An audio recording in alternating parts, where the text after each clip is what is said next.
नाज़रीन अस्सलाम वालेकुम। हमारे इस टॉक शो गुफ्तगू में आपका खैर मकदम है।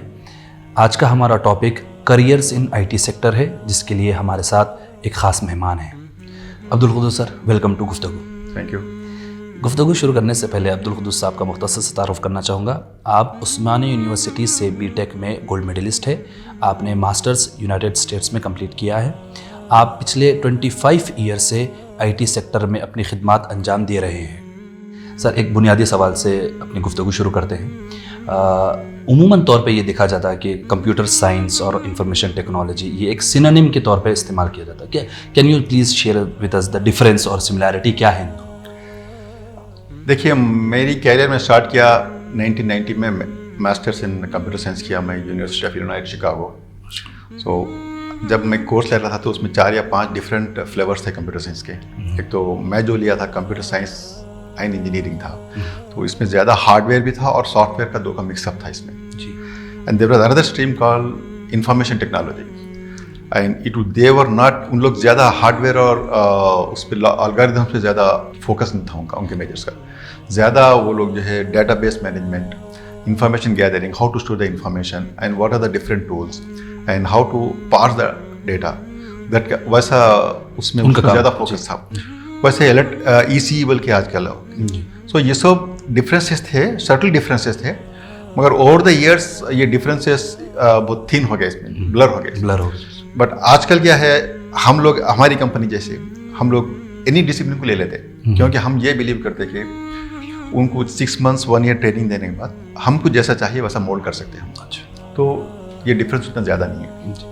अगर सर, अगर हम देखें जो पैंडेमिक हुआ, फिर पोस्ट पैंडेमिक के वर्ल्ड में मोस्ट ऑफ द जॉब्स जो है अफेक्टेड हुए हैं, लेकिन एक आईटी सेक्टर ऐसा उभर कर आया है कि जिसमें जो है उतना ज़्यादा वो जो शॉक होना था वो शॉक नहीं हुआ।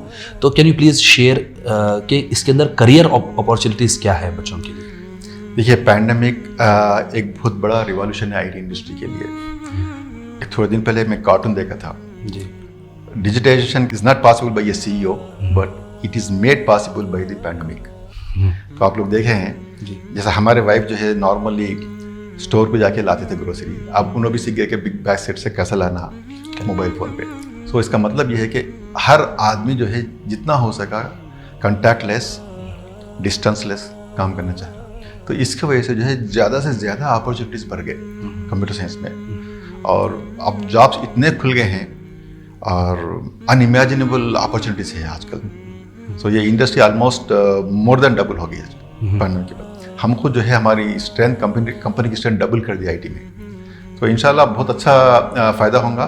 पैंडेमिक आल्दो बहुत नुकसान किया, लाइफ चेंज किया, गोइंग फॉरवर्ड 1 साल 2 साल के बाद इसका नतीजा बहुत बहुत अच्छा होगा इंशाल्लाह। जी खुद साहब, अगर हम देखें कि बच्चे जब ऑप्ट करते हैं ये कोर्सेस को, आईटी कोर्सेस को, तो उसके अंदर जो है क्वालिटी ऑफ एजुकेशन का क्या रोल है कि वो लोग एम्प्लॉयबल हो जाए?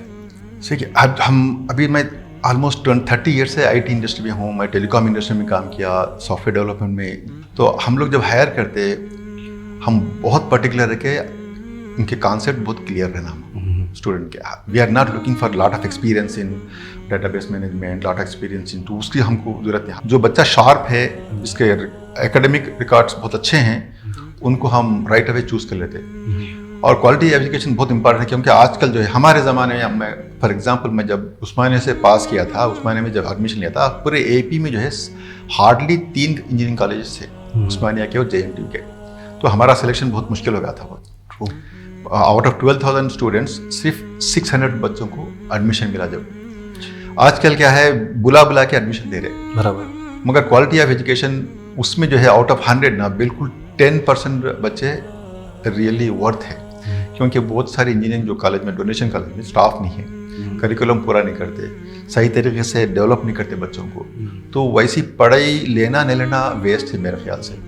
तो उसके वजह, अगर फॉर एग्जांपल जो बच्चा अच्छे स्कूल को गया, अच्छे ग्रेड्स लाया, 80% 90%, वो बहुत वैल्यू करता हमारे लिए, क्योंकि उनके कॉन्सेप्ट बहुत क्लियर रहते। इंशाल्लाह वैसे बच्चों को जो है before they get that degree उनको जॉब मिल जाता। जी जी, इंशाल्लाह। ट्रेनिंग वाला कॉन्सेप्ट जी। कि अगर बच्चा जो है थोड़ा शार्प है और थोड़ा जो है उसको एकेडमिक क्वालिफिकेशन हो जाए तो फिर हम जो है उसको लेकर ट्रेनिंग में फोकस कर लेते हैं, एंड देन आप वो 6 महीने में जो आप चाह रहे हैं, जैसा आप एम्प्लॉयमेंट स्किल्स चाहिए उसके अंदर, will this training compensate for the loss or for the weaker quality of education?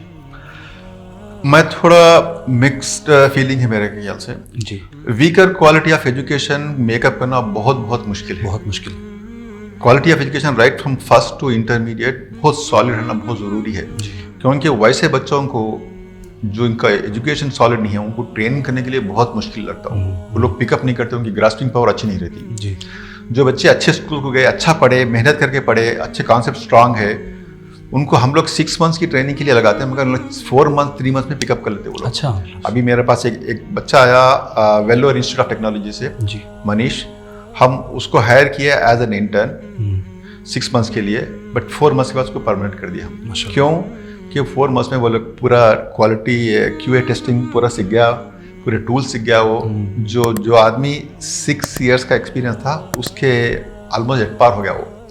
तो इसका बहुत इंपॉर्टेंट है, क्वालिटी ऑफ एजुकेशन बहुत इंपॉर्टेंट है। और जो है अच्छे ग्रेड्स करना और तवज्जो से पढ़ना, अच्छे मार्क्स लाना, बहुत उसके मायने बहुत रखते हैं। नाजरीन, हम यहाँ पर एक छोटा सा ब्रेक लेते हैं। ब्रेक के बाद गुफ्तगू जारी रखेंगे।